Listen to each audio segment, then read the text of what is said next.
तो प्रिय छात्रों, आपका क्लास 10th का ये लेक्चर नंबर आज जो हम लोग शुरू कर रहे हैं, शायद ये लेक्चर नंबर अपना 6 है ना। हाँ सही, हमने अब तक कितने शायद 5 लेक्चर इसमें किए मैथमेटिक्स में रियल नंबर से रिलेटेड, और आपको इतना डिप्थ में पढ़ाया जा रहा है, इतना गहराई से पढ़ाया जा रहा है, आपको ये लेक्चर्स देख के पसंद आया होगा। और मुझे थोड़ा खुशी हो रही है कि अपने वीडियोस पे मतलब क्लास 10th वाले मैथमेटिक्स पे व्यू अच्छे आ रहे हैं अभी तक। मतलब जो पहला वीडियो था उसमें लगभग 180 के समथिंग में गया है व्यूज़, और बाकी में भी लगभग मतलब बच्चे अब देख रहे हैं। अभी तो कुछ बच्चे इंतजार में होंगे कि सर अभी थोड़ा क्लास 10 क्या रिजल्ट का इंतजार कर रहे होंगे, लेकिन शायद मेरे ख्याल से क्लास 10th वाले बच्चे अब रिजल्ट का इंतजार नहीं कर रहे होंगे, क्योंकि उन्होंने 9th का एग्जाम दे दिया है और क्लास 10th का तैयारी कर रहे होंगे। तो थोड़ा आप क्या कीजिएगा, अपने अपने जहाँ तक आपकी पहुँच है वहाँ तक इस वीडियो को जरूर शेयर करेंगे, और बता दें कि कोचिंग की कोई ज़रूरत नहीं है। अगर कोई बच्चा यहाँ पर है तो दोनों क्लास कर सकता है। ऑनलाइन तो हम लोग यहाँ क्लास में करते ही हैं, प्लस मैं साथ में उसमें रहता हूँ, जो भी आपके डाउट्स हैं उसको भी सॉल्व किया जाता है फिर से। लेकिन कोई बच्चा अगर थोड़ा सा मतलब समझदार है, थोड़ा सा होशियार बच्चा है, और चाहता है कि मतलब उसमें क्या थोड़ा सा इंटरेस्टिंग होना चाहिए, उसके पास मतलब शांत लड़का होना चाहिए, और चाहेगा तो बिना पैसा खर्चा किए पूरा विषय उसका तैयारी मैं करा दूंगा यूट्यूब के माध्यम से, उसका अपने कोचिंग के इस चैनल के माध्यम से सारे सब्जेक्ट करा दिए जाएंगे क्लास 10th का, और साथ में 9th का भी पूरा उम्मीद है कराने का, क्योंकि उसका भी मतलब उसमें भी काम चल रहा है। नीचे वाले का थोड़ा देखते हैं क्या होता है, लेकिन क्लास 9th और 10th का बिल्कुल पूरा 100% का तैयारी कराया जाएगा। तो मैंने आपको पिछले लेक्चर में कुछ ऑब्जेक्टिव आपके लिए दिया था, तो मेरे बहुत सारे बच्चे इसको सॉल्व किए भी होंगे आप, और कुछ छोटे मोटे बच्चे हैं जिनसे थोड़ा कुछ शायद मिस्टेक हो रहा होगा, उन कुछ डाउट्स होंगे, तो क्यों ना उस डाउट्स को थोड़ा दूर किया जाए। तो चलो पहला नंबर क्वेश्चन को थोड़ा हम देख लेते हैं। पहले क्वेश्चन को हम लोग थोड़ा डाउट्स दूर करते हैं। चलो तो मैं पहले बॉर्डर और मार्कर ले लेता हूँ अपना। आपको भी पास ऐसा होना चाहिए बॉर्डर मार्कर। मैंने बोला था शुरू में, बच्चे को बोला था कि तुम्हारा ये पढ़ने का ट्रेंड ऐसा होगा कि तुम ऐसे पढ़ोगे। एक आपके पास मार्कर और एक आपके पास एक एग्जाम बोर्ड होना चाहिए ऐसा, ये जो प्लाई बोर्ड वाला होता है, जिस पर बार बार इन्फिनाइट टाइम इसको यूज कर सकते हैं, लिख सकते हैं। चलो क्वेश्चन आपसे पूछा गया था एमसीक्यू में, दो संख्याओं का गुणनफल दे रखा था, उनका मौसा भी दे रखा था, आपसे पूछ रखा था एलसीएम। देखो मैं आपको ट्रिक सिखाता हूँ। मैंने बोला था आपको, जो मैंने सब्जेक्टिव पढ़ाया बात अलग है, उसको मैंने कंसेप्ट से पढ़ाया, आपको फुल मार्क्स देने के लिए पूरा कोशिश किया। उसमें पूरा मैंने आपको पूरा पैटर्न बताया कि आपको एग्जाम में कैसे लिखना है, कि एग्जामिनर आपसे क्या है थोड़ा सा इंप्रेस हो जाए आपके लिखावट से। जैसे देखिएगा इन क्वेश्चनों पर थोड़ा ध्यान देंगे आप सोल्यूशन पे, देखिए कितना बेस्ट मेथड से बनाया गया है। कभी आप देखिएगा ऐसा सोल्यूशन किसी मतलब ऐप पे नहीं मिलेगा आपको, और खासकर ये क्या बोलते हैं हम लोग, पहले तो ये क्वेश्चन ही नहीं मिलेंगे। क्वेश्चन मॉडिफाइड क्वेश्चन एनसीईआरटी, इसको बिहार बोर्ड ने थोड़ा मॉडिफाई करके पूछ रहे हैं, 1-2 साल पूछे उन्होंने, तो ये क्वेश्चन थोड़ा मतलब न्यू लेवल का समझ सकते हैं। ऐसा बुक में आपको मिलेगा नहीं प्रैक्टिस करने के लिए। फिर भी मैंने आपको 3-4 क्वेश्चन 5 क्वेश्चन कराए हूँ इस टाइप के, और कुछ एमसीक्यू करा देंगे, तो लगभग इसमें से हम लोग 10-15 क्वेश्चन करने वाले हैं इस टाइप के। ठीक है, तो चलो अब देखो अपना पर्पस क्या होगा, एमसीक्यू में अपना टारगेट क्या होगा। आपको एग्जाम में क्या होंगे, 100 क्वेश्चन होंगे एमसीक्यू। थोड़ा पैटर्न आपको समझ आते हैं, क्योंकि अभी क्लास 9 तो आप देखे हैं तो आपको पूरा पता है। फिर भी कुछ जो अपने प्यारे प्यारे भाई होते हैं, जो उनको शायद कुछ बातें पता ना हो, तो ये थोड़े हम लोग डिस्कस कर लेते हैं। आपको पता होगा जो आपका मैथमेटिक्स है, ये इसके 3 टाइप्स के क्वेश्चन होते हैं मैथ में। कितने टाइप से क्वेश्चन होंगे, 3 टाइप के क्वेश्चन होंगे। देखिए पहला हो जाएगा एमसीक्यू, मल्टीपल चॉइस क्वेश्चन, जिसमें ऑब्जेक्टिव, जिसको आप ऑब्जेक्टिव बोला करते हो। दूसरा हो जाएगा short type question. Short type question का मतलब इसमें आपको 2-2 मार्क्स मिलेंगे क्वेश्चन के लिए। तो ये देखो, इनकी संख्या होगी 50, इनकी संख्या 50 होगी, और इनकी संख्या होगी 30। लेकिन इसको 50 बनाना है, इसमें 15 क्वेश्चन बनाने हैं। कितने क्वेश्चन बनाने हैं, 15 करने हैं। लेकिन शायद अब देखिए पैटर्न क्या होता है इस साल का, लेकिन इतना तो पता है कि आपको 15 क्वेश्चन सॉल्व करने हैं, जिसमें आपको 15 से ज़्यादा क्वेश्चन मिलेंगे। ये नहीं, आप चाहेंगे तो 3-4 क्वेश्चन को स्किप कर सकते हैं, जिनका आपको सोल्यूशन पता ना हो। एमसीक्यू में तो अभी तो डबल चल रहा है 2 साल से। एक बार आपको 100 में 50 बनाने थे, लेकिन आप ऐसा तैयारी मत करो। आप ऐसा तैयारी करो कि हमको 50 कोई क्वेश्चन बिहार बोर्ड पूछे और हम 50 क्वेश्चन का आंसर आसानी से कर दें। जैसे आप कम्पिटेटिव एग्जाम में करते हो, कोई क्वेश्चन स्किप करने के आपके पास चांसेस नहीं होते हैं। तो आप अपने आप को प्रिपेयर इस तरह से करो कि तुमको कोई मतलब किसी का, क्या बोलते हैं इसको हम लोग अपने भोजपुरी भाषा में, क्या बोलते हैं, दान, और ये किसी का मतलब झूठा है मतलब, और किसी का ये भीख नहीं चाहिए। हाँ सॉरी, भीख है। किसी का आपको भीख नहीं चाहिए कि तुम भाई 100 दो हम 50 से बनाएंगे। किसी के टुकड़े पे पलने की जरूरत नहीं है। ठीक है, आप अपने पैर पर ऐसे खड़ा होना है आपको, कि आपको शुरू से जो 50 क्वेश्चन देखें उसका आपको आंसर पता हो। ऐसा मैं चाहता हूँ, मैं ऐसा बच्चा तैयार करना चाहता हूँ, ऐसा मेरा कोई योद्धा तैयार हो जाए। आप ऐसा योद्धा तैयार हो कि मेरे वॉरियर अब तैयार हो जाएंगे। आप और गुरुकुल आश्रम के आप वॉरियर हो, योद्धा हो, तो बिल्कुल आप योद्धा योद्धा बन के ऐसे जाना है आपको कि पूरे जो फर्स्ट 50 जो फर्स्ट 50 क्वेश्चन होंगे उसको आप सॉल्व करोगे। फर्स्ट 15 क्वेश्चन को आपको सॉल्व करने में एबिलिटी होनी चाहिए। तो 15 दूना 30, यहाँ से कितना मिलेंगे आपको 30 मार्क्स। सर 80 नंबर हो गया, हम खुश हो गए। नहीं नहीं, आपको तो मैंने 95 प्लस बोला है, कैसे तुमको खुश होने दूंगा। अब देखो यहाँ से क्या होंगे, यहाँ पर आपका अब आ जाएंगे लॉन्ग टाइप क्वेश्चन आंसर, ये द्रुतरी इसको आप बोला करते हो। ये देखो ये क्या हो जाएंगे, 5 बनाने होंगे। कितने क्वेश्चन बनाने होंगे, 4 क्वेश्चन बनाने हैं। कितने, 4, 4 इंटू 5 यानी 4 गुना 5 कितने मिलेंगे, 20 नंबर। तो ये आपके रहे पैटर्न के तरीके। ये क्वेश्चन ईजी होते हैं। ये क्वेश्चन थोड़ा बच्चा अगर ठीक से पढ़ता है तो ये क्लियर होता है, और जो बच्चा दोनों ये अच्छे से पढ़ा है, पूरे कंसेप्ट पे पढ़ा है, तो ये इसको कर लेगा। अब कुछ लोग इसको अलग से पढ़ते हैं, खूब याद करते हैं, खूब तरीका करते हैं, जाते हैं बोर्ड में, लो नया पूछ दिया सवाल, ले फंस गया ना तू। मेरे बच्चे ऐसे नहीं किए थे, और इस साल भी तुम नहीं करोगे। मैं 2 साल से कभी तुमको ट्रेंड करा रहा हूँ। तो जो मेरे बच्चे हैं तो बिल्कुल वो MCQ अलग से नहीं पढ़ते हैं। हाँ, उनका मैं उसको अलग से थोड़ा अभ्यास कराता हूँ, लेकिन वही कंसेप्ट से ही रिलेशन है। चलो अब थोड़ा इसको हम लोग मॉडिफाई करें इस चीज़ को, इस पर चलो अब सवाल करते हैं। बातें बहुत हो चुका, हमने लगभग 5-10 मिनट बात ही कर लिया। चलो क्वेश्चन पूछा है, 2 संख्याओं का गुणनफल जो है ये है, मसा दिया है, लसा पूछा है। देखो मैं इसका शॉर्ट ट्रिक क्या सिखाता हूँ बच्चे को, अपने में छात्रों को सिखाता हूँ कि परीक्षा में टाइम इज मनी। परीक्षा में तुम जितना समय बचाओगे उतना फायदा में आओगे, और तुम फायदे का सौदा हमेशा करना, कभी घाटा वाला सौदा करना नहीं अपने आप को, खासकर एग्जाम के टाइम पे। देखो हमने एक फार्मूला सीखा है, A इंटू बी। कोई मेरे पास 2 इंटीजर है A और B, इनका जो प्रोडक्ट होगा, इनका जो गुणनफल होगा, वो किसके इक्वल हो जाएगा, इनके HCF और LCM के।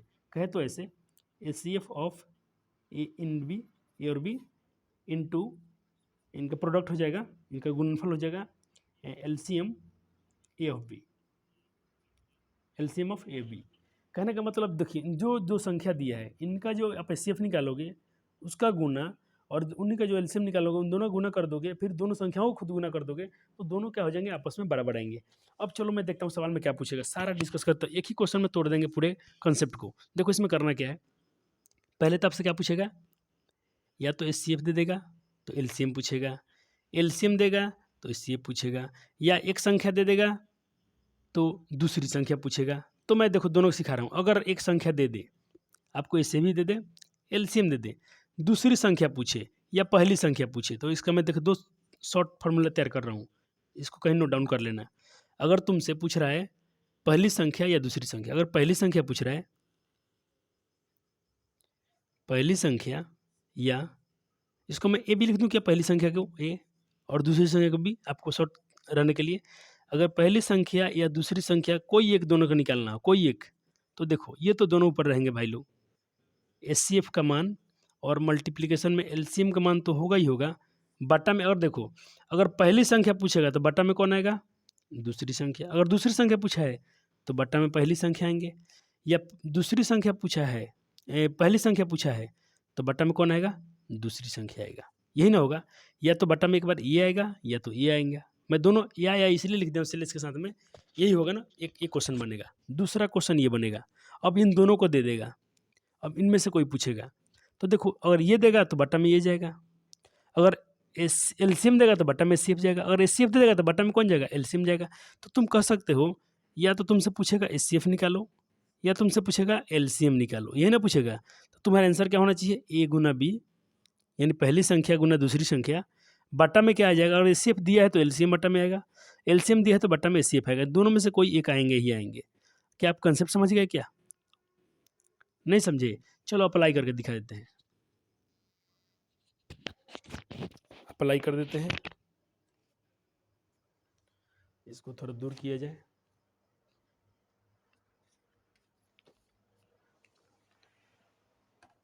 चलो अब आपको थोड़ा स्पेस दिखेगा बराबर। अब मैं ये दोनों पहले फार्मूला नोट कर लो, इसमें मैं सवाल बनाना सिखाता हूँ।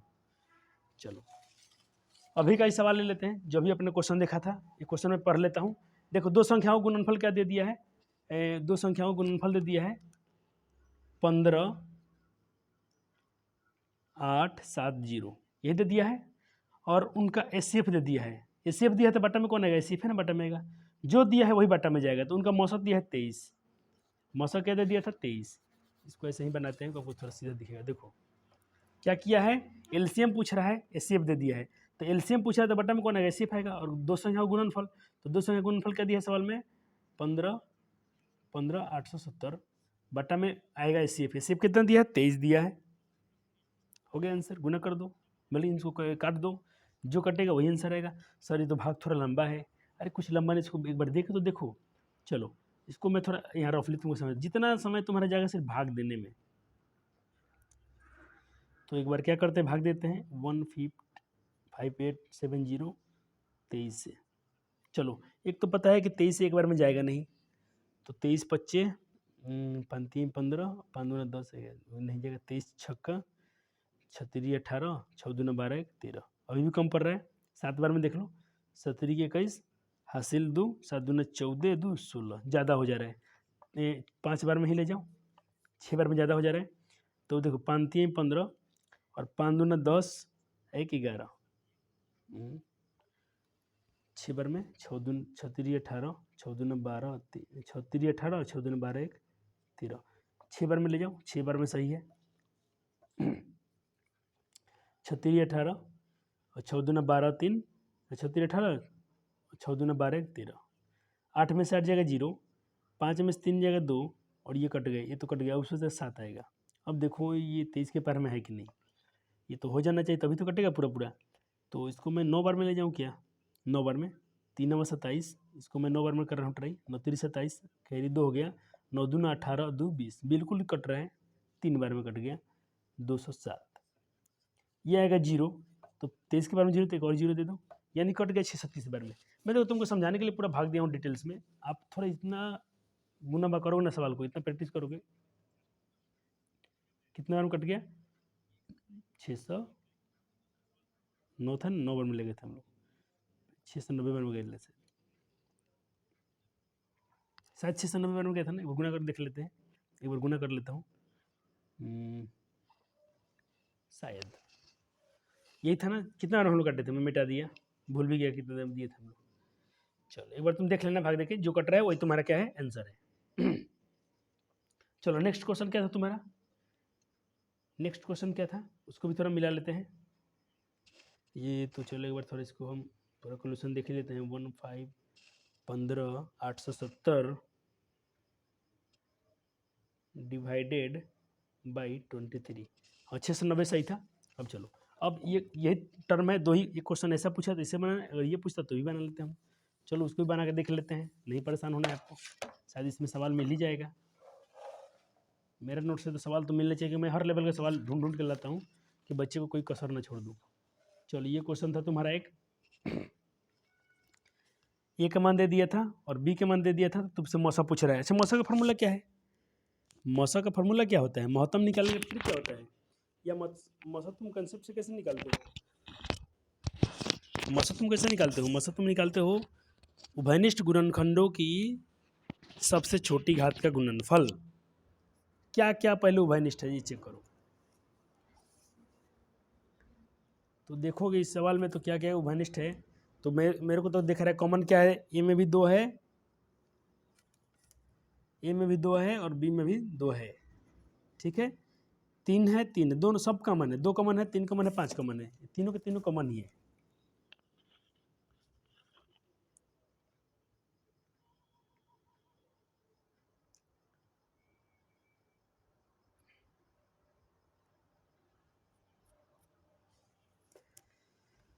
चलो क्या क्या कॉमन है, एक तो आपको यहाँ 2 दिख रहा है, यहाँ 2 कॉमन है, 3 कॉमन है, 5 कॉमन है।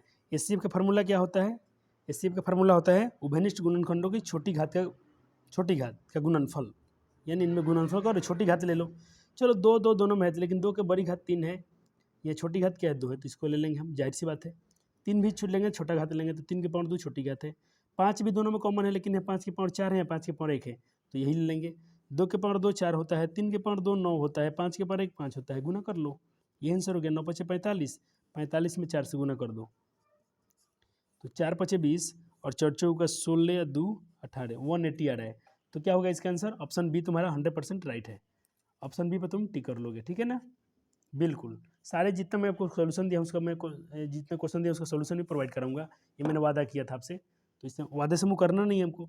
ये गुना बी पूछ रहा है मसा, कोई संख्या 2 है मसा और उनका लसा क्या होता है? अरे 2 संख्याओं का गुण प्रोडक्ट होता है, 2 संख्याओं का गुणनफल होता है। चलो एक क्वेश्चन देखो, 2 संख्याओं का गुणनफल फिर से दिया है, मौसा दिया है फिर से, तो संख्याओं का लसा क्या पूछा है? फिर वही फार्मूला, क्या फार्मूला है भाई? ट्रिक आपको याद हो गया होगा, दोनों संख्याओं का गुणनफल बटा में मौसा, हो गया आंसर। तुम गर्दा उड़ा दो भाई, तुम तो बहादुर हो। 5 3 15, 1 पर 0 10, 5 दूना 10 और 0 का 0, यही ना आएगा 320। अरे ऑप्शन मिल गया सी, एक बार मिला लेंगे भाग ठीक से। 5 3 15 और 1 पर 0 10, 5 दूना 10, 0 उतरेगा, बिल्कुल सही है।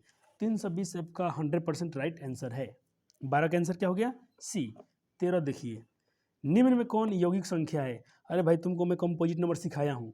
कंपोजिट नंबर यानी कंपोजिट नंबर किसे कहते हैं, ठीक है, यानी इसको हिंदी में भाज्य संख्या भी कहते हैं, इसीलिए इंग्लिश याद रखना।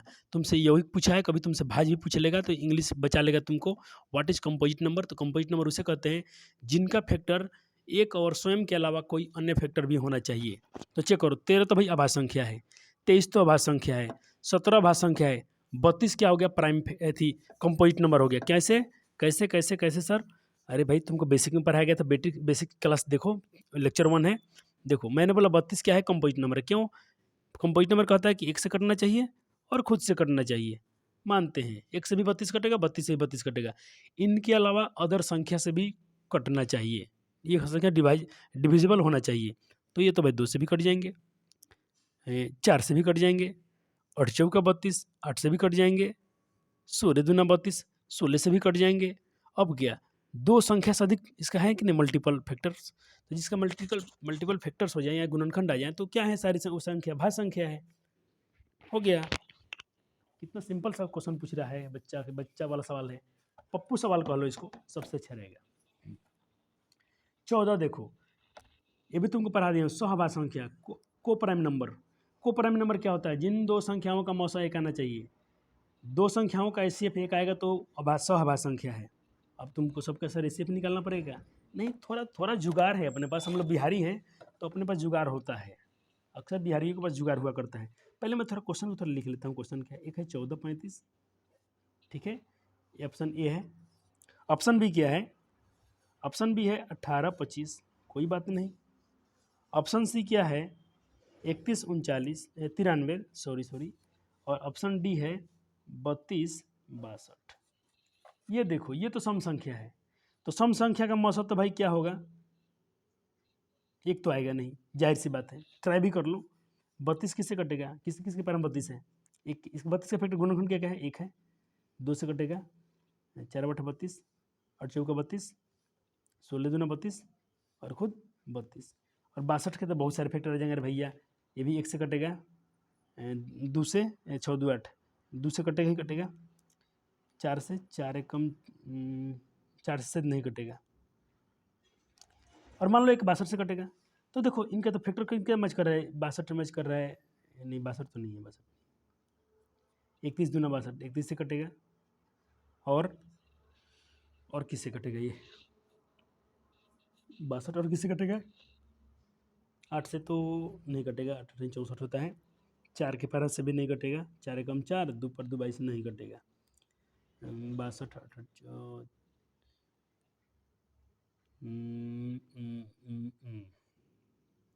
इतना ही देखो ना, इनका मौसम भी दो मैच कर रहे ना, एक तो मैच करिए रहे, 2 मैच कर रहे ना, तो इनके गुणनखंड तो 2 आ गया ना भाई, तो 2 फैक्टर 2 मौसम भी आ गया, तो ये तो बिल्कुल होगा ही नहीं।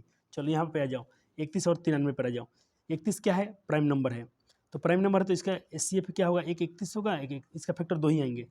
93 की क्या क्या हो सकता है? एक तो मान लो 1 से कटेगा खुद, 9 3 12, एक तो खुद 3 से कटेगा, और 93 है तो जाहिर सी बात है कि और संख्या से भी कटना चाहिए, शायद मेरे ख्याल से 31 3 से भी कट जाए, 3 कम 3, बिल्कुल 31 से भी कट रहा है, ये 93 से भी कटेगा, तो ये तो भाई नहीं हुआ, ये भी नहीं होगा, क्योंकि इसका फैक्टर बहुत सारा मैच कर रहा है। जिनका गुणनखंड जिनका मौसा एक आना चाहिए, जिन्हें कॉमन मतलब फैक्टर एक ही आना चाहिए सिर्फ, 18 25, तो 18 तो भाई किसके पैरा में? 2 के पैरा में है, 1 के पैरा में हो जाएगा, 2 के पैरा में हो जाएगा, 3 के पैरा में, बहुत हो गया, 1 के पैरा में है 25, 5 के पैरा में 25 है, फिर 25 के पैरा में 25 है, तो ये भी नहीं होगा, इसके 3 फैक्टर आ गए, नहीं होगा। ये देखो 1435, अब ये लगता है तुम्हारा आंसर होना चाहिए। यही हो जाना चाहिए। देखो मैंने क्या बोला, 14 कटेगा आपका 2 से, 7 से, और 1 कटेगा 1 से, ठीक है। 35, 35 में क्या, देखो यहाँ मैच कर रहा था ना दो दो चीज। ओहो, नहीं हम लोग तो गलत रास्ते पे आ गए हैं। एक बार पहले इसके निष्कर्ष निकाल लेते हैं। 5 7 35, 7 5 35, और ये इसमें क्या क्या मैच कर रहा है, यहाँ 7 7 मैच कर गया, तो ये तो नहीं होगा रे भैया, ये तो गलत था। यहाँ देखो 18 25 में शायद हो गया आंसर। एक एक मैच कर रहा है, अच्छी बात है। और कुछ भी मैच नहीं कर रहा है, सिर्फ क्या मैच कर रहा है, एक एक। 2 मैच नहीं कर रहा है, 3, यही आंसर होगा, बी होगा। चलो इसको बना के देख लो एक बार, इसका एस निकालिए लो, पूरा दूध का दूध पानी का पानी हो जाए। 18 और 25 है, एस निकालने जा रहे हो। 18 कम 18, 7, 18, 7 दूना 14, 4, इधर आ गया 7, 1, 3, इधर आ गया 4, एक बार में 3 कम 3, 1 आया 3, बिल्कुल इसका मौसा क्या आ गया, 1 आ गया। यही था आंसर। ये गलत था, ये गलत था, ये गलत था। देखो एक बार फिर से मैं बात कर लेता हूँ आपको। तो आपको मैंने, चलो एक बार मैं देखता हूँ, बोलो सर आप तो शॉर्ट ट्रिक सिखाने वाले थे, अब तो हमको उलझन में फंसा दियो। नहीं भाई, एक बार देखो, तो बेसिक बात हो गया ना। अब देखो इसका मैं थोड़ा यहाँ थोड़ा बहुत लंबा चौड़ा इसको मैं सोल्यूशन भी कर दिया हूँ। देखो पहले तो बात तुमको आंसर सही मिल जाएगा, लेकिन आंसर मैथ में थोड़ी नहीं याद करना है, मैथ में कंसेप्ट को चमकाना है। जितना आपका कंसेप्ट चमकेगा, चलो एक बार क्या करते हैं, थोड़ा ऐसे मैं लिख लेता हूँ सवाल को फिर से, मेरा समझ जाने दो, क्योंकि ये सब क्वेश्चन पूछता है बार बार, और ये थोड़ा मुश्किल होता है, थोड़ा सा ये मुश्किल होता है, डिफिकल्ट थोड़ा सा होता है, ज़्यादा नहीं होता है। 14 और 35, मैं ऑप्शन अब ऐसे लिख रहा हूँ, सीधा सीधा ऐसे ऐसे। एक ऑप्शन 14 35 है, चलो मान लेते हैं। दूसरा ऑप्शन में क्या है, ऐसे सीधा सीधा लिख लेता हूँ, थोड़ा और अच्छा रहेगा। एक ऑप्शन है अपना 14 और 35, ठीक है, ये ऑप्शन ए में है मान लीजिए। ऑप्शन बोर्ड में आपके पास देखो, मेरे के पास क्या थोड़ा स्पेस कम है, नहीं तो मैं तो आपको यही बना के दिखाता। पेपर में स्पेस रहता है, क्योंकि पेपर आपको मैं दिखा, पेपर लंबा चौड़ा मिलता है, वहाँ पर बहुत सारे स्पेस होते हैं, तो वहाँ तो पेपर में ही सॉल्व कर दोगे। तो मैं देखो इतना स्पेस रहता है उसमें। ऑप्शन बी मान लेता हूँ, मेरा क्या था, 18 25, ठीक है, ऑप्शन बी 18 25। चलो ऑप्शन सी क्या था, ऑप्शन सी है तुम्हारा 31 31 93, ओके। ऑप्शन डी था आपका 62 और 32 और 62, 32 और 62, नीचे लिख लेता हूँ। ये मान लो ऑप्शन थे। देखो इसमें करना क्या है, फटाफट ऐसे तोड़ना है, ऐसे फटाफट। एक इसका फैक्टर क्या क्या हो सकता है, 1 से कटेगा, 2 के टेबल में है, 7 दूना 14, और 14 कम 14, कम से कम देख लेना मोटा मोटी पर। 35 कहाँ कहाँ मिलेगा, 1 के टेबल मिलेगा, और 35 5 के पर मिलेगा, 7 के पर मिलेगा, और खुद मान लो खुद 35 के पर 35 मिलेगा। अब देखो क्या क्या मैच कर गया, सिर्फ एक मैच करना चाहिए, तो चलो एक मैच की अच्छा बात है, इतना हमको चाहिए। लेकिन ये मेहमान कहाँ से आ गए, नहीं होगा। अब चलो यहाँ आ जाओ, एक पहले तो एक सब चीज़ देखो, पूरे दुनिया में जितने नंबर है ना, उनका तो कॉमन फैक्टर एक तो होता ही होता है, एक तो आंखें बंद करके लिखना, एक तो सबका फैक्टर होता है, एक सार्वगुणनखंड गुणनखंड है, सबका होता है ये एक। एक के बार में टेबल मिलेगा 18, बिल्कुल मिलेगा, 18 बार मिलेगा। 2 के टेबल में 3 छक 18, और 36 18, उसके बाद कहाँ 9 दूना 18, और कहाँ 18 के बार में 18, ठीक है, ओके। 25 कहाँ का मिलेगा, एक के बार मिलेगा 50 25, और 25 किसी के बारे में नहीं है, सिर्फ 25 के बारे में 25 है। मिलाओ, कॉमन फैक्टर सिर्फ एक नंबर चाहिए, एक मैच किया हमको चाहिए। 5 है तो कहीं 5 है क्या, नहीं मिला। 25 है तो कहीं 25 है, कहीं नहीं मिला। अरे भाई ऑप्शन यही तुम्हारा सही है, अब बाकी ऑप्शन के पास जाने की जरूरत नहीं पड़ेगा। एक चेक किया नहीं मिला, दूसरा ही आपको मिल गया, हो सकता है पहले ही ऑप्शन मिल जाए, हो सकता है कोई आखिरी वाला ऑप्शन मिले, लेकिन यही कंसेप्ट है। इससे आसान और इससे छोटा कंसेप्ट आपको कोई नहीं बता पाएगा, इससे कुछ छोटा कंसेप्ट होता भी नहीं है। तुम इससे छोटा कुछ कर खोजना भी मत, कभी फंस जाओगे बुरी तरह से। ये है, आसान है, शानदार है, जानदार है, तुम्हारे लिए कोई भारी बात नहीं है। चलो इतना मैं क्वेश्चन करा लिया आपका। अब आ जाते हैं आपको, अब आते हैं कि ये क्वेश्चन मैं छोड़ा था आपको, यदि ये सी एफ 592 और 2 दिया है, तो एलसीएम इसका 510 और 92 ज्ञात कीजिए। तो शायद ऐसे क्वेश्चन तो बन चुका है, शायद बन गया, मेरे ख्याल से बन गया है शायद ये एनसीईआरटी सवाल है। एक बार मिला लेते हैं, थोड़ा रुक जाइए भाई लोग, मेरे ख्याल से बन गया है क्वेश्चन ये।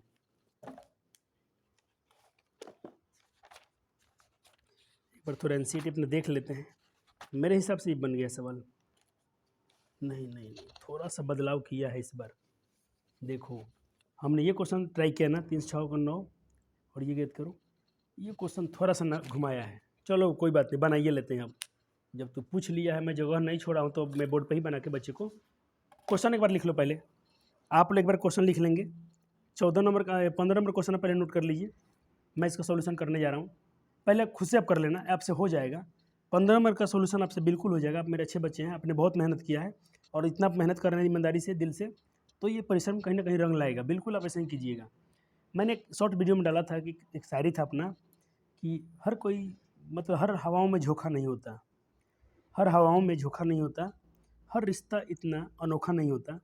फना कर दो अपनी ज़िंदगी माँ सरस्वती के चरणों में, क्योंकि वही एक ऐसा रिश्ता है जिसमें कभी धोखा नहीं होता, जिसमें कभी धोखा नहीं होता। देखो मैं कहता हूँ ना कि दुनिया में देखो कभी कभी माता पिता सब लोग साथ छोड़ देते हैं व्यक्ति का, लेकिन मान लो तुम्हारे पास कुछ टेक्निक है, तुम्हारे पास कुछ कला है, तुम्हारे पास कुछ ज्ञान है, तुम कुछ बन गए हो, कुछ डॉक्टर बन गए हो, कलेक्टर बन गए हो, तुम्हारे पास कुछ विद्या है, तो क्या कोई छीन सकता है क्या? क्या विद्या तुम्हारा कोई तुमको धोखा देगा क्या? आज हमको जो कुछ आता है वो हमको धोखा देता है क्या? कभी नहीं। हो सकता है मेरे भाई मर जाए धोखा दे दे, मेरे परिवार हमको धोखा दे दे, कोई धोखा दे सकता है हमें, लेकिन जो हमारे पास माँ सरस्वती हैं हमको कभी धोखा नहीं दे सकती हैं। तो ये शायरी आपके लिए था। सर क्या आपको शायरी आता है क्या? बहुत आता है, बहुत अच्छे अच्छे शायरी आते हैं, लेकिन नहीं कराएंगे आपको शायरी, क्योंकि शायरी क्लासेस तो नहीं है और कहीं करेंगे कराएंगे भी नहीं। सर आपको कैसे याद हो गया है शायरी वायरी थोड़ा बहुत? देखो भाई जीवन में जब हम पढ़ रहे थे तो एक हमारे हम लोग सर थे वो, लेकिन मतलब उनका शायरी रफ नहीं था, मतलब अच्छे से उनके शायरी हुआ करते थे, जिनमें उनका मतलब, और संस्कृत के टीचर थे, बहुत अच्छे से वो शायरी कर, तो कभी कभी हम उसको लिख लेते थे। जैसे वो कहते थे कि टीका चंदन मधुर बानी, पका बेईमान का यही निशानी, और बहुत सारे कुछ कुछ उनके फनी मतलब उनके शायरी हुआ करते थे। बहुत हंसी आती थी, मज़ा आता था, तो उसको हम लिखते रहते थे। घर पे आकर उसको मैं कापी में लिख लेता था, और ऐसे करते करते मेरे पास बहुत सारा उनका इकट्ठा हो गया था। ठीक है ना? चलो चलो चलो चलो चलो बनाते हैं। क्वेश्चन उठो गया 15 नंबर? आ जाओ आ जाओ, शेरे बिहार इसको उड़ा देते हैं, एक बार में उड़ाएंगे। तो देखो हमसे क्या बोला है, पहले गिवन मैं लिख लेता हूँ, गिवन क्या है। तो देखिएगा अपने पास गिवन है, अपने पास गिवन क्या है, अपने पास गिवन है एच सी एफ ऑफ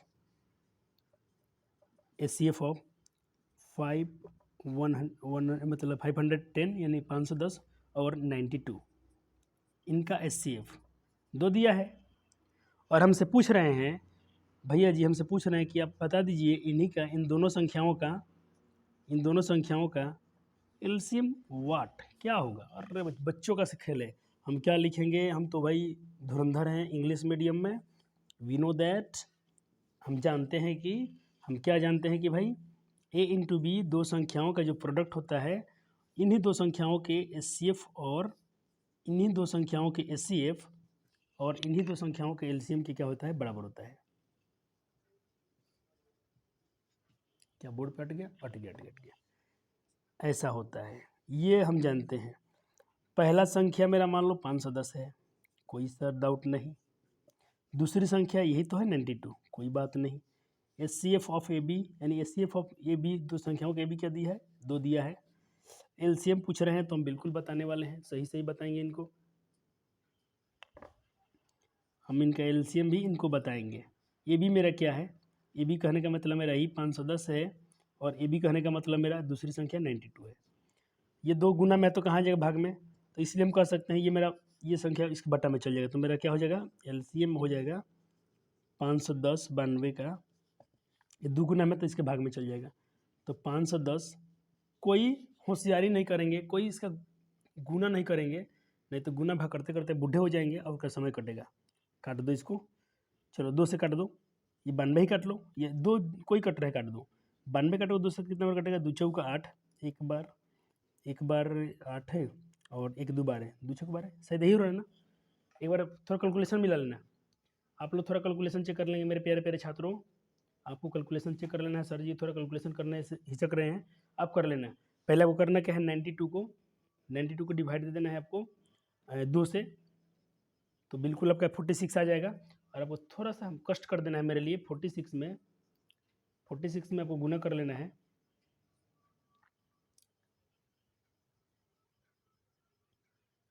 46 से गुना कर देना है आपको 510 से, यही आंसर हो जाएगा।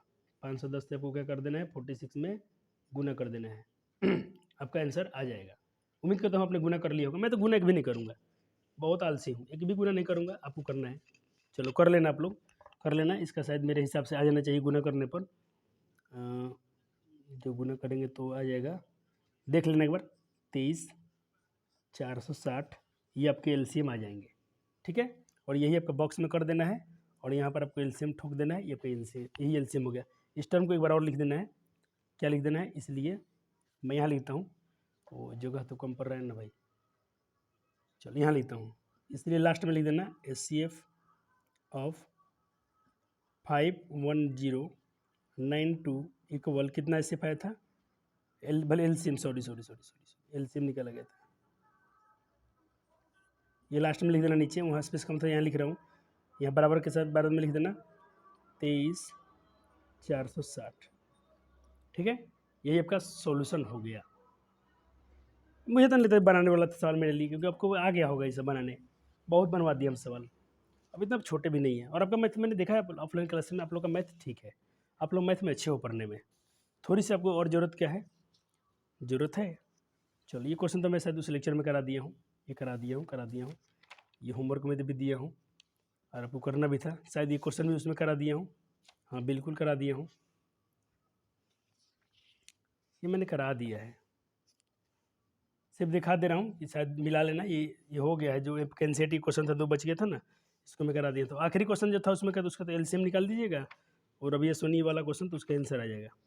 सर आज हम क्या पढ़ने वाले इस लेक्चर में, आज हमको काहे के लिए बुलाए थे आप, आपने आज अभी तो कुछ नया नहीं पढ़ाया, जो हमने पढ़ा था पिछली बात उसी को आप घुमा फिरा के बता रहे हैं, और वही पढ़ाए हमको, कुछ आपने नया नहीं सिखाया सर आज।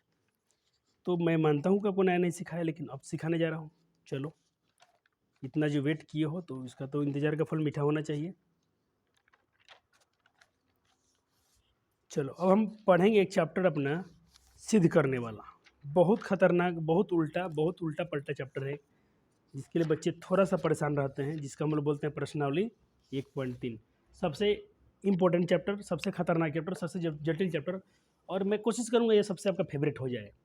अक्सर ऐसा देखा कि बच्चों का यही क्वेश्चन है, सिद्ध करने वाला क्वेश्चन अब सबसे भारी लगता है। ये प्रश्न हर बार रहा है, हर सेशन में बोर्ड बच्चे इसी में पढ़ते हैं, इसी में अटकते हैं, क्योंकि इसमें थोड़ा भाषा है, और मेरा आपको पता ही एक पढ़ाने का तरीका ऐसा है कि ये आपका फेमिलियर हो जाएगा। ठीक है, ये बिल्कुल आपका दोस्त बन जाएगा। तो चलो आज बात करते हैं इस थ्योरी को, इसमें आपको पढ़ना क्या है। तो आप देखो, अच्छा एक क्वेश्चन इसको भी आपको नहीं तो मैं बना दिया था ये, हाँ चलो ये 2 क्वेश्चन इसको भी कर लो। एक मुझे एक पेपर रखना चाहिए था, मैं पेपर रखता नहीं हूँ, भूल जाता हूँ, तुमको सब कुछ दिखता है, तुम छाप लेते हो, मुझे रखना चाहिए कुछ भी ढकने के लिए। तो ये तो क्वेश्चन बना दिया था, बिल्कुल अभी जो तुम कंसेप्ट पढ़े हो, ये कंसेप्ट के आधार पर ही सवाल है। चलो ये बन गया ना, लेकिन ये बनाओ तुम, पढ़ो क्वेश्चन क्या पूछ रहा है। द मिसिंग आज मैंने कल पढ़ाया था ना आपको, एक वृक्ष गुणनखंड वाला, missing number in the following factor tree. एक तो आपको जो मिसिंग नंबर है यहाँ पर, जो नंबर गायब हो गया है, इसको निकालना है। कैसे निकालेंगे, तो मैंने क्या बोला था, संख्या कौन है 105, इसी को तोड़ते जाइए पैराम फैक्टर में, तोड़ेंगे 3 से कटेगा 5 बार में, 5 7 35 और 5 7 35, यही तो हो गया। पहले 3 से कटा 35 और 3 कितना आया, 35 और 3, अगर 3 यहाँ लिखे तो यहाँ क्या लिखना पड़ेगा, 35 से लिखना पड़ेगा। एकदम ईजी था, सिखाया था आपको, और ये तो बहुत हो गया है। देखो आज हम लोग सिद्ध करने वाले सवाल, थ्योरी सिद्ध करने से पहले आपको एक कंसेप्ट आना चाहिए, जिसको हम लोग विरोधाभास, कॉन्ट्रडिक्शन थ्योरम बोलते हैं इसको, मेथड ये है। देखो एक थ्योरी क्या कहती है, मान लीजिए आपके पास P और Q, P एक अभाज्य संख्या है, यदि P a स्क्वायर को विभाजित करती है तो P a को विभाजित करेगी।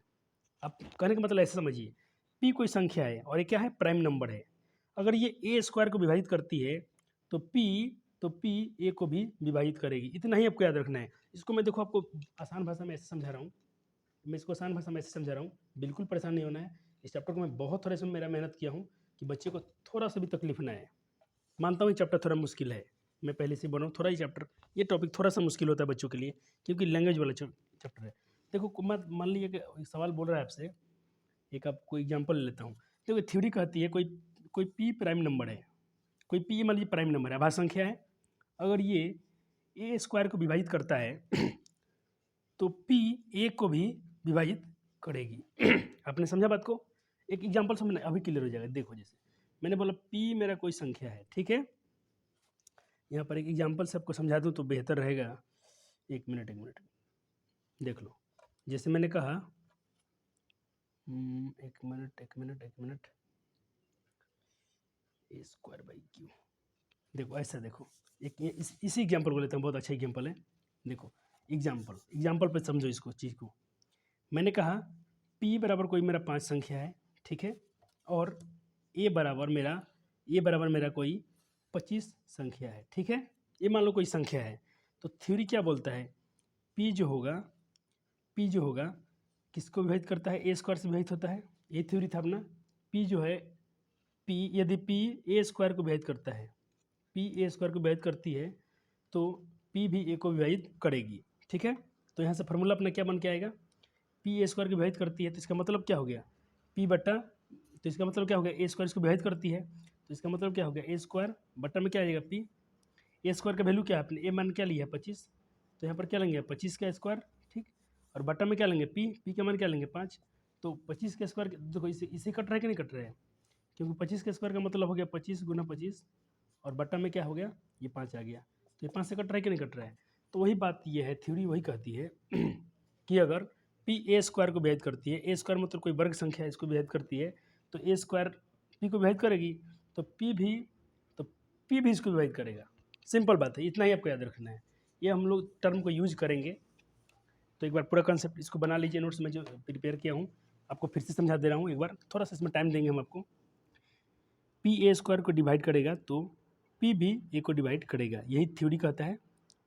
चलो इसको मैं यहाँ पर सिद्ध किया हूँ लेकिन ज़रूरत नहीं पड़ेगा, एनसीईआरटी ने इसको सिद्ध कर रखा है अंकगणित आधारभूत प्रमेय से। अब चाहें तो इसको नोट कर लेंगे, नहीं करेंगे तो भी चलेगा, क्योंकि इसको थ्योरी को भी सिद्ध करने के लिए नहीं पूछेगा। देखो मैं यहाँ पर दिखाता हूँ कहाँ एनसीईआरटी ने इसको सिद्ध करके रखा है। देखो यहाँ पर सिर्फ इस थ्योरी को आप याद रखो, प्रमेय 1.3 को, कि मान लीजिए p एक अभाज्य संख्या है, यदि p a स्क्वायर को विभाजित करती है तो p a को विभाजित करेगी, जहाँ a क्या है आपका कोई पॉजिटिव इंटीजर है, जहाँ a क्या है एक धनात्मक पूर्णांक है। बस यहाँ देखो उत्पत्ति प्रूफ देकर यहाँ पर सिद्ध कर दिया है। तो कुछ सिद्ध में पढ़ लेना आपको इंटरेस्ट हो तो आप, लेकिन आपको ज़रूरत नहीं है, सिर्फ आपको ये थ्योरी याद रखना है। और इसको अप्लाई कैसे करना है मैं आपको अभी क्लास में कराऊंगा, अभी क्वेश्चन पे कराऊंगा। चलो ठीक है ना। अब देखो कुछ थोड़ा बातें यहाँ पर आप नोट कर लो, इसको आपको याद करना चाहिए। अभी आपसे क्वेश्चन पूछ लिया था ना सहभाज कौन है, तो देखो को प्राइम नंबर क्या होता है, सहभाज संख्या क्या होती है। तो सहभाज संख्या वो होता है जिसका एचसीएफ दोनों का एक आ जाए। तो उससे वही पूछा था कि सहयुग्म अभाज्य कौन है, तो जिन दो पेयर का एचसीएफ क्या आया, इसको हम हिंदी में क्या बोलेंगे, सहभाज संख्या।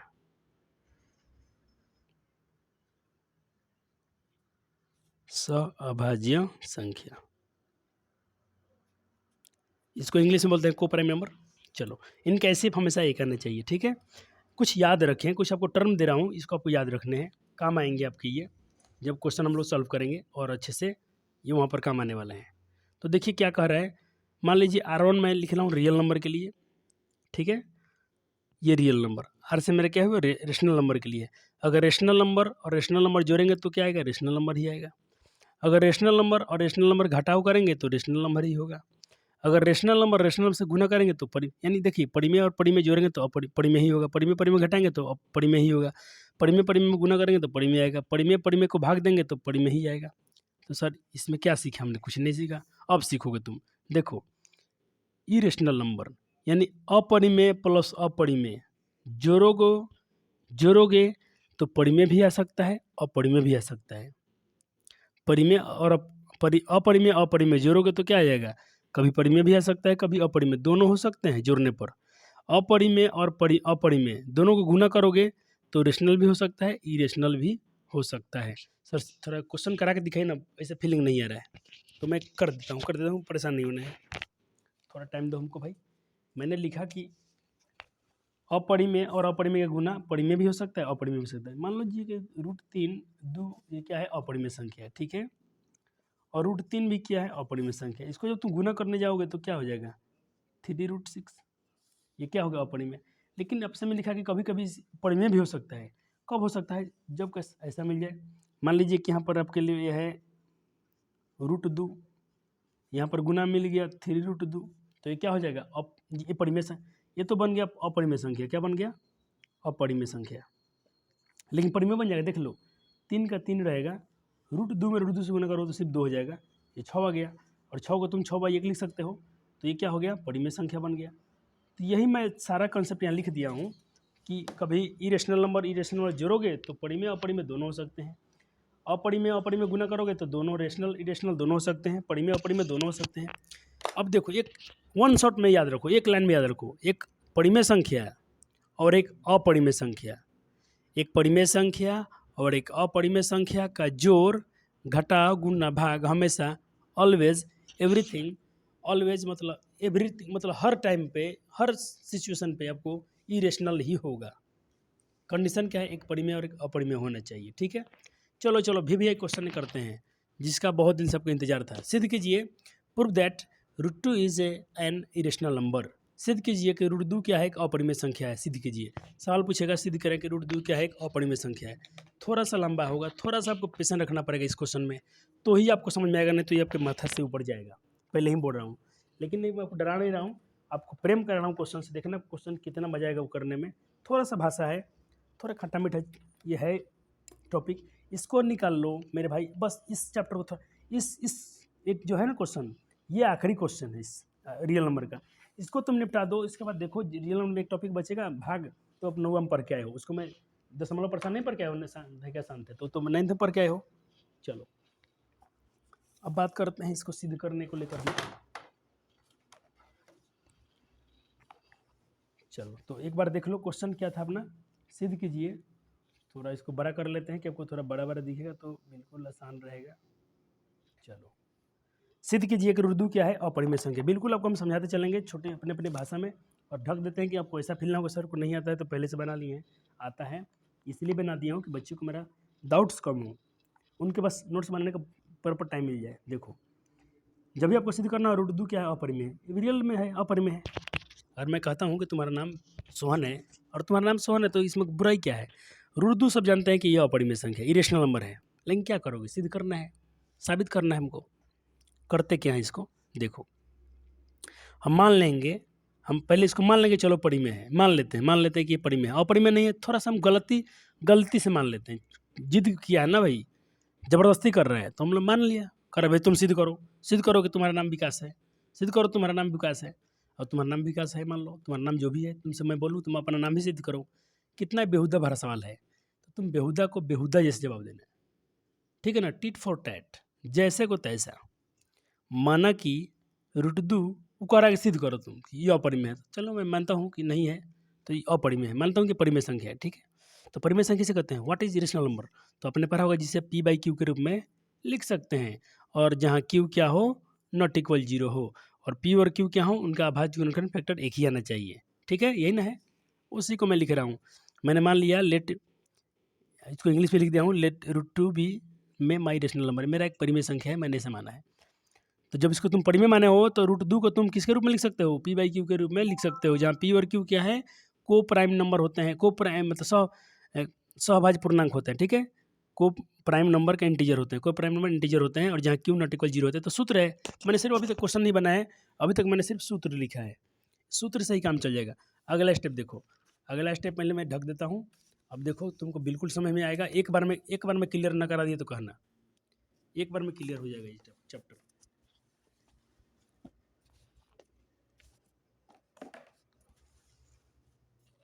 एक बार में क्लियर करा देंगे भाई, एक बार में क्लियर होगा बिल्कुल। तुम थोड़ा पेशेंट रखो, थोड़ा धैर्य धीरज रखो। देखो अब तुम क्या कह सकते हो, P/Q के रूप में लिख दिए हो, कोई बात नहीं, लिख दिए है। और हमने ये भी बता दिया कि जो मेरा P और Q है, ये जो P और Q है, इसका ये क्या है, सहभाज्य संख्या है। क्यों सहभाज्य होगा तभी उसको परिमेय संख्या तुम बोलोगे, क्योंकि सब परिमेय संख्या जब तक कटता है तो उसको तुम काट दो, तभी उसको परिमेय संख्या बोल सकते हो। अब देखो मैं कह सकता हूँ, यहाँ से क्या हो जाएगा, तुम थोड़ा ध्यान दो, मान लो कि √2 के बट्टा में 1 मान लोगे, तो क्रॉस गुना कर दो यहाँ से, तो क्या हो जाएगा, तो क्रॉस गुना करोगे तो यहाँ मान लो 1 मान लिया, तो 1 में P से गुना करोगे तो P हो गया कि नहीं हो गया, और Q में √2 से गुना करोगे तो √2Q हो गया कि नहीं हो गया।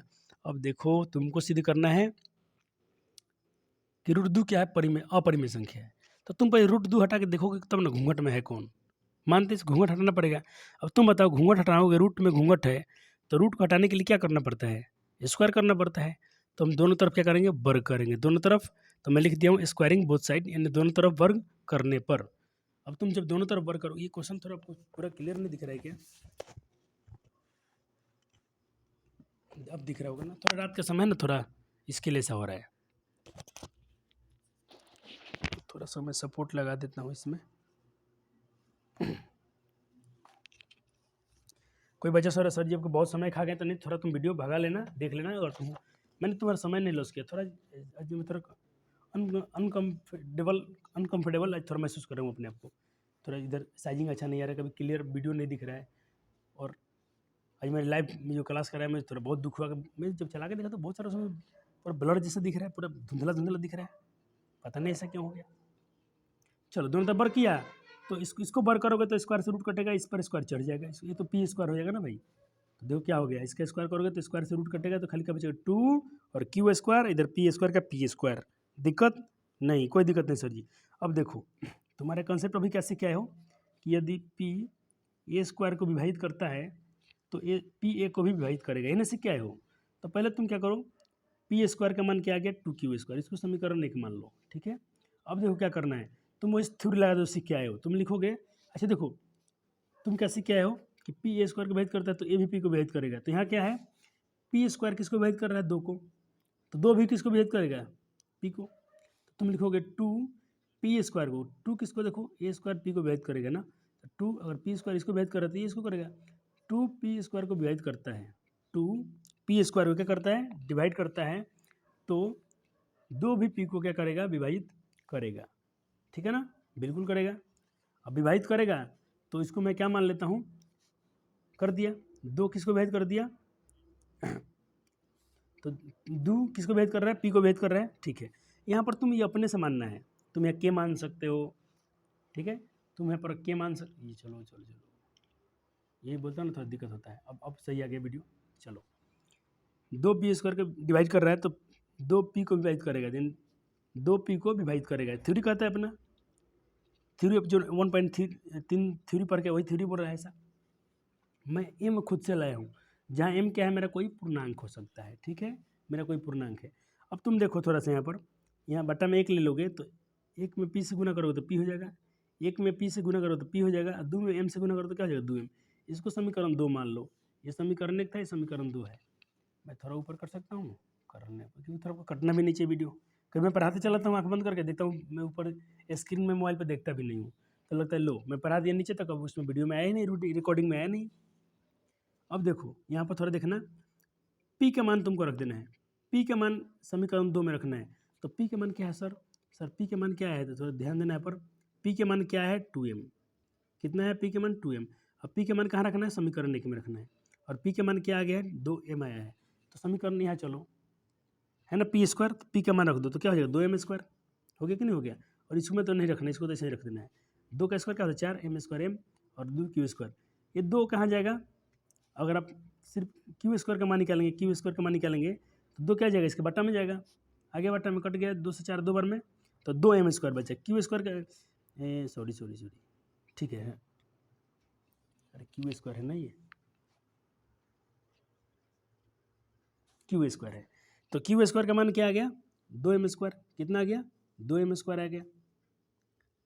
चलो अब देखो फिर थ्योरी लगाना है पर, ये इसको विभाजित कर रहा है तो ये इसको भी करेगा, तो तुम यहाँ लिखोगे 2 क्यू स्क्वायर को, 2 क्यू स्क्वायर को विभाजित करता है तो 2 क्यू को विभाजित करेगा, तो करेगा तो फिर तुम लिख सकते हो क्यू, 2 क्यू को विभाजित करेगा तो 2 बटा में क्यू तो ना विभाजित कर दिया, इसको तुम इधर एम मान लिया था ना, इधर इसको यहाँ पर एम माना था, अच्छा यहाँ पर भी तो एम मान सकते हो, मैंने एन मान दिया, कोई दिक्कत नहीं है, फिर बता रहा हूँ कि एन क्या है, कोई धनात्मक पूर्णांक है।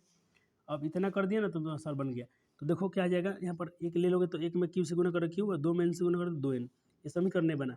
तुम थोड़ा देखो जो तुम क्या माने हो, मैं इसको थोड़ा बोर्ड पे समझा रहा हूँ। व्हाट इज रेशनल नंबर, तुम रेशनल नंबर कब बोलते हो कि जिसका प्राइम फैक्टर सिर्फ 1 हो, परिमेय संख्या तुम माने हो कि मान लो कि तुम जिसे पी बाई क्यू के रूप में लिख लो, और तुमने क्या किया है पी और क्यू को सहभाज्य संख्या होनी चाहिए। देखो ये परिमेय नंबर का परिमेय संख्या का रूप अच्छा नहीं है, जैसे मान लो ऊपर 15 लिख दिया हूँ और नीचे 21, तो ये परिमेय संख्या का सरलतम रूप नहीं है, क्योंकि देखो ये कट रहा है ना, संख्या डिवाइड हो रहा है, दोनों का फैक्टर मतलब कॉमन फैक्टर एक ही आना चाहिए, ये तो बहुत कट रहा है संख्या, ये तो 3 से भी कट जाएगा। 3 पचे, देखो सिंपल कब, सरलतम परिमेय संख्या कब कहेगा, 3 पचे 15, 3 सत्ते 21। हाँ 5/7 जो है ना, 5/7 जो हो गया, ये क्या हो गया तुम्हारा, ये परिमेय संख्या हो गया। क्योंकि इनका जब तुम एचसीएफ निकाल के देखो 1 आएगा, इनका कॉमन फैक्टर देखो 1 आएगा, तो यानी ये कोप्राइम नंबर हो गया। जब तक कोप्राइम नहीं हो जाता है ये पी और क्यू आपका, ऊपर वाला संख्या नीचे वाला संख्या, तब तक इसको तुम परिमेय संख्या नहीं बोलोगे, शुद्ध परिमेय संख्या नहीं है। प्योर जो होगा वो इसी रूप में आएगा।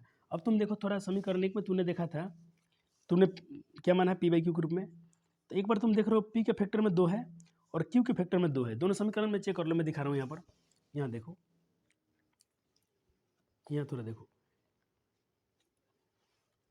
P के फैक्टर में क्या है, 2 है, और देखो Q के फैक्टर में क्या है, 2 है। तब जब, और तुम इसको माने हो आभाज्य संख्या, तो इसका फैक्टर एक ही आना चाहिए ना, लेकिन सवाल में तुम्हारा क्या रहा है, 2 आ रहा है। तो यहाँ पर क्या हो रहा है, तुम्हारा जो तुम मान के चल रहे थे कि जो परिमेय है गलत हो गया, क्योंकि इसका फैक्टर 2 आ गया, 1 से अधिक आ गया। तो जिनका कॉमन फैक्टर 1 से अधिक आ गया वो कोप्राइम नंबर नहीं है, अर्थात P और Q आपका इंटीजर जो है वो कोप्राइम नंबर नहीं है। बस आपका सिद्ध हो गया, इतना ही करना है। एक बार और इसको बताऊंगा मैं, क्योंकि देखो इस पर आपको 3-4 क्वेश्चन बनेंगे, एक ही क्वेश्चन पर 2-3 क्वेश्चन बनेगा। एक पार्ट इसको और मैं ला दूंगा, क्योंकि मैं चाहता हूँ थोड़ा ये टॉपिक है मुश्किल, तो इसको मैं थोड़ा आसान करूँगा, एक वीडियो और ला दूंगा और ये चैप्टर हो जाएगा फिनिश, ठीक है। चलो तो देखो फिर से बता रहा हूँ, तो अब लिखो समीकरण 2 में और 3 में तुम क्या देख रहे हो कि P और Q का में 1 के अलावा उभयनिष्ठ गुणनखंड 2 आ रहा है। अतः P और Q क्या है, पूर्णांक नहीं है, सभाज्य संख्या नहीं है, सभाज्य पूर्णांक नहीं है। क्योंकि सभाज्य पूर्णांक कब होता है, जब उनका सिर्फ 1 आता, फैक्टर 1 आता है, यहाँ पर 1 से 2 आ रहा है। अतः यह विरोधाभास हमारी गलत कल्पना के कारण हुई है। अतः √2 हम जो मान के चल रहे थे परिमेय है, परिमेय नहीं है, क्या है, अपरिमेय संख्या है, हैंस प्रूफ। कैसा लगा ये सवाल, है ना, थोड़ा सा आपको लंबा लगता होगा। तो आपके लिए मैं देखो क्या कर रहा हूँ, आपके लिए मैं क्वेश्चन छोड़ रहा हूँ। आज मैं आपको दिमाग बिल्कुल जोर नहीं दूंगा, मैं चाहता हूँ इसको तुम 2 पार्ट में सीखो, एक पार्ट में और आएंगे वहाँ पर इसको, ये थोड़ा मुश्किल है। देखो सिद्ध करने वाले में 3 प्रकार के सवाल हैं। पहले मैं आपको थोड़ा दोस्ती करा दूँ सवाल से, सवाल आपको कैसे कैसे मिलेंगे इसमें 3 टाइप के सवाल हैं।